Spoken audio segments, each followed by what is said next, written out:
수달둥둥. 구독과 좋아요는 수달둥둥에게 많은 힘이 됩니다. 구독은 무료입니다. 한국, 중국, 일본 가릴 것 없이 요즘 비 피해가 장난 아니게 일어나고 있죠. 한국만 봐도 한강 홍수 조절의 최후 보루인 소양강댐을 방류하여 한강에 9년 만에 홍수주의보가 내려졌고 8월 6일 기준으로 사망 및 실종 인원이 27명, 이재민 991세대 1648명, 일시대 피 인원이 1598세대 4909명, 시설 피해 5177건, 농경지 8065헥타르나 피해가 발생했습니다. 중국 역시 두 달 동안 폭우로 인한 수재민이 5천만 명을 넘어섰는데요. 5천만 명이면 한국 전체 인구를 뛰어넘는 수치인 만큼 피해가 막심하다고 합니다. 그리고 중국 내 폭우로 가장 문제시되는 게 샨샤댐의 붕괴 가능성인데요. 샨샤댐은 세계 최대 수력발전소인 동시에 세계 최대의 댐인데 한반도 강물을 모두 합친 것보다 2배나 많은 물을 저장할 수 있다고 합니다. 그런데 현재 이 댐의 최고 수위까지 10m도 남지 않은 상황이 발생한 겁니다. 게다가 구글 위성사진으로 보면 샨샤댐이 처음 지어졌을 때보다 휘어진 것처럼 보여 많은 사람들이 댐이 붕괴될까 불안함에 떨고 있습니다. 샨샤댐이 붕괴되면 중국에서만 최고 사망명의 이재민이 발생할 수 있는데요.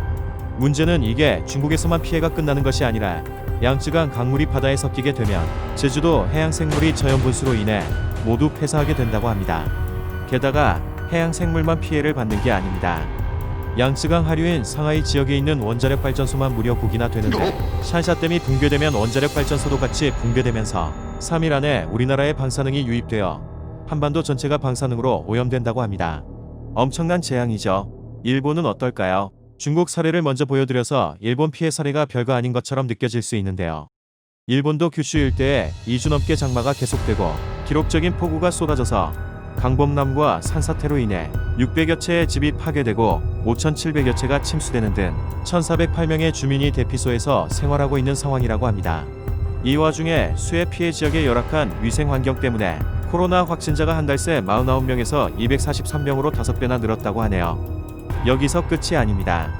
유럽도 역대급 폭염으로 고통받고 있는데요. 스페인의 한 지역은 관측 이래 최고 기온인 42도까지 올라갔고 영국은 올해 들어 가장 높은 기온인 37.8도를 기록했으며 프랑스는 101개 구역에 폭염 경보를 내렸는데 그 면적이 프랑스 전체 면적의 3분의 1이나 된다고 합니다.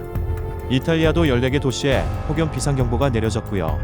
네덜란드도 이례적으로 35도까지 올라갔고 불가리아와 오스트리아 또한 올해 들어 가장 높은 기온이 됐다고 해요.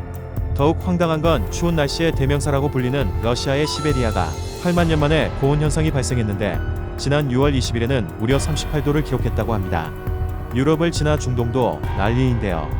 이라크 수도 바그다드의 기온이 관측 사상 최고치인 51.8도를 기록하는 등 이번에 폭발 사고가 있었던 레바논도 고온으로 인해 하루 3시간 이내로만 전력이 공급되는 상황이라고 합니다.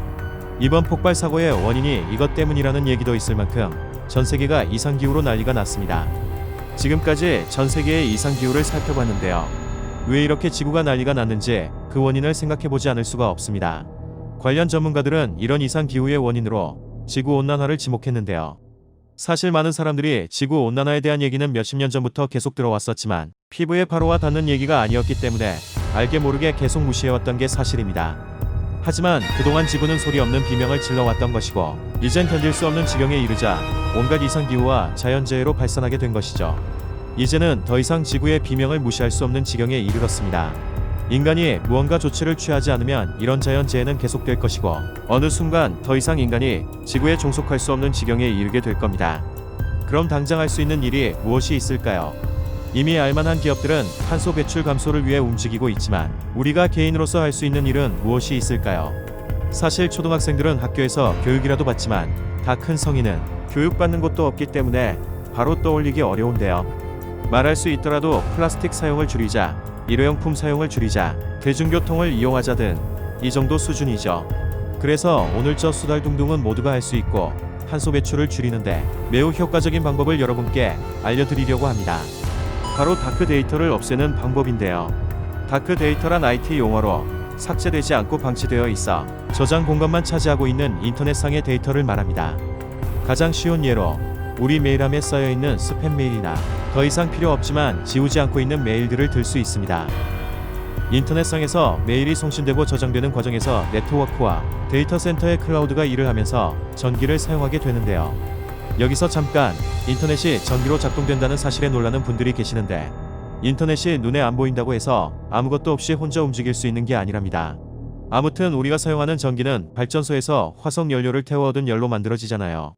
그런데 이 과정에서 여러 종류의 가스가 배출되고, 그게 바로 지구온난화를 일으키는 온실가스랍니다.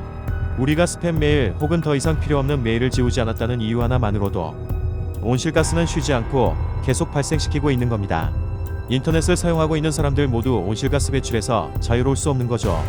내 메일 계정 하나로 온실가스가 얼마나 발생되겠어? 라고 생각하시는 분들 계실 텐데요. 아니랍니다. 그런 메일과 데이터가 쌓이고 쌓여서 어마어마한 전기를 사용하게끔 만드는 거예요. 한마디로 불필요한 메일들을 지우지 않고 오래 보관하면 네트워크나 데이터 센터에서 더 많은 전기를 소모하게 되고 더 많은 온실가스가 배출되는 겁니다. 수치로 따진다면 이메일 한 통 보내는데 약 4g의 이산화탄소가 발생하는데요. 프랑스 환경에너지관리청에 따르면 한국을 기준으로 불필요의 메일을 10%만 줄여도 매년 약 1톤의 이산화탄소 배출량을 줄일 수 있을 거라네요. 나무 360그루를 심는 효과와 같다는데 10%만 줄여도 저 정도 효과를 얻을 수 있다는데 더 줄이면 더 많은 효과를 보겠죠. 저 수달둥둥은 다크 데이터 삭제와 같이 바로 실현할 수 있는 방법부터 시작하여 모두가 한마음으로 지구온난화 방지를 위한 행동들을 실천한다면 지금과 같은 자연재해에서 벗어날 수 있을 거라 믿는데요. 지구는 하나이기 때문에 두 번의 기회는 없죠. 모두의 동참이 간절히 필요한 때입니다. 오늘 이 영상을 보신 분들은 바로 스팸 메일이라도 삭제하시길 바라고요. 주변 사람들에게도 꼭 알려주길 바랄게요. 지금까지 시사와 지식을 쉽게 알려드리는 수달둥둥이었고요. 의견 있으시면 댓글로 남겨주시기 바랍니다. 그리고 영상이 마음에 드셨다면 구독과 좋아요 클릭 부탁드립니다. 구독은 무료입니다. 감사합니다.